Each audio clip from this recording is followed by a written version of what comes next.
Apakah kamu mahasiswa? Tugas kuliah kamu menumpuk, aktivitasmu yang padat, dan otakmu terus bekerja. Pernahkah kamu berpikir bagaimana otak kita tetap terlindungi dan tetap berfungsi secara optimal? Lalu, apa yang berperan, bagaimana cara kerjanya, dan apa yang terjadi jika terganggu?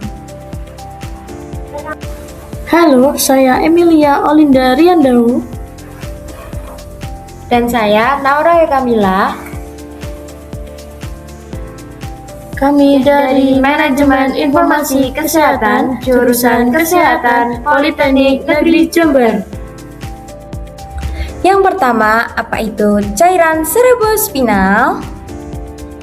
Cairan cerebrospinal adalah cairan bening seperti air yang mengisi dan mengelilingi otak serta sumsum tulang belakang atau sistem saraf pusat.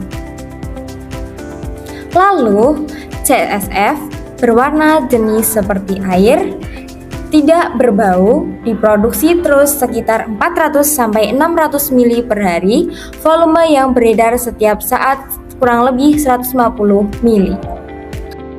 Yang kedua, fungsi cairan cerebrospinal. Fungsinya yang utama yaitu melindungi otak dan sumsum tulang belakang dari benturan dan trauma fisik. Fungsi lain dari cairan cerebrospinal yaitu yang pertama, menjaga keseimbangan pH, konsentrasi ion, dan tekanan intracranial agar otak bekerja optimal. Yang kedua yaitu membawa glukosa, oksigen, dan zat penting ke sel saraf serta mengangkut produk metabolisme yang termasuk protein beta amiloid keluar dari otak. Yang ketiga yaitu mengandung sel imun yang memantau sistem saraf pusat dari infeksi bakteri, virus, dan patogen lainnya. Yang keempat yaitu menjadi media transportasi hormon dan neurotransmitter antar bagian otak melalui sistem ventrikel.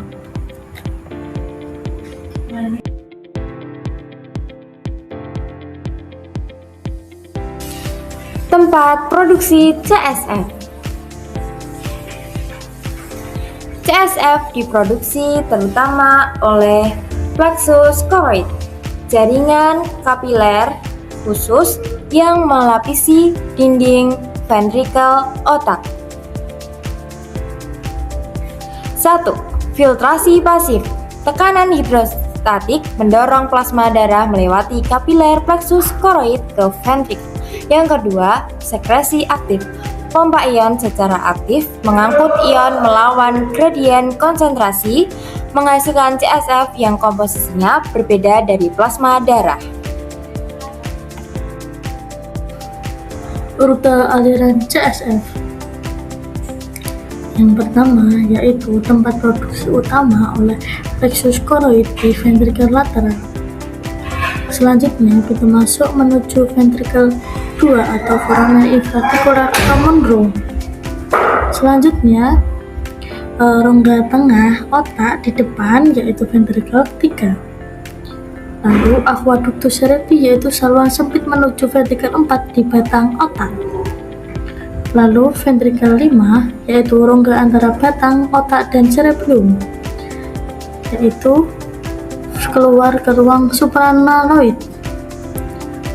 Selanjutnya granulasi arachnoid yaitu diserap ke sinus venosus dura mater untuk sirkulasi darah.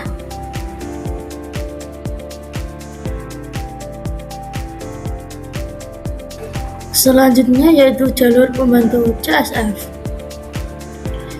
Yang pertama yaitu sistem limfatik, yaitu jaringan saluran di sekitar pembuluh darah otak atau periartikular dan perivenous.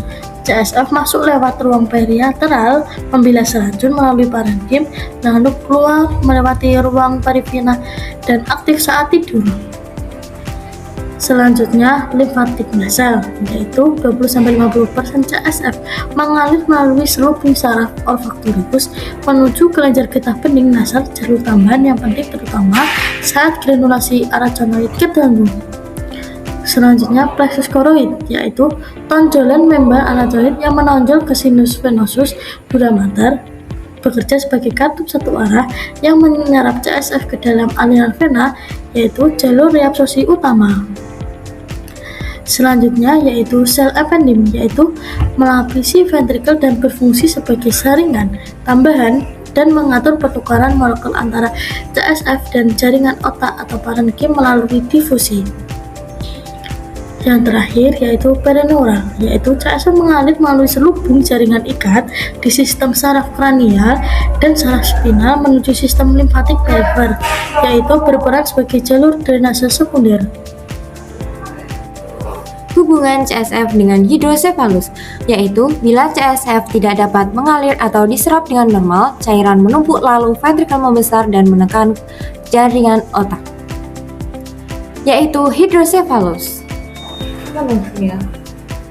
Definisi hidrosefalus. Hidrosefalus diambil dari bahasa Yunani hidro air, kepalos kepala, adalah kondisi medis di mana terjadi penumpukan berlebihan CSF di dalam ventrikel otak, menyebabkan pembesaran ventrikel dan peningkatan tekanan intrakranial. Tipe hidrosefalus. Yang pertama, obstruktif non-komunikasi, yaitu penyumbatan di dalam sistem ventrikel atau misalnya di aqueductus sylvi, mencegah CSF mengalir. Contoh penyebabnya yaitu tumor, pendarahan, dan malformasi kongenital. Yang kedua, komunikans, yaitu aliran CSF tidak tersumbat dalam ventrikel, tetapi reabsorpsi di granulasi arachnoid terganggu. Penyebabnya yaitu infeksi, pendarahan subarachnoid, dan meningitis. Yang ketiga, normotensif hidrosefalus atau NPH, yaitu tekanan CSF normal tapi ventrikel membesar dan sering pada lansia. Trias klasiknya demensia, gangguan jalan, dan inkontinensia urin. Yang keempat, hidrosefalus kongenital, yaitu terjadi sejak lahir atau bawaan, sering akibat stenosis, aqueductus, atau malformasi Arnold-Chiari.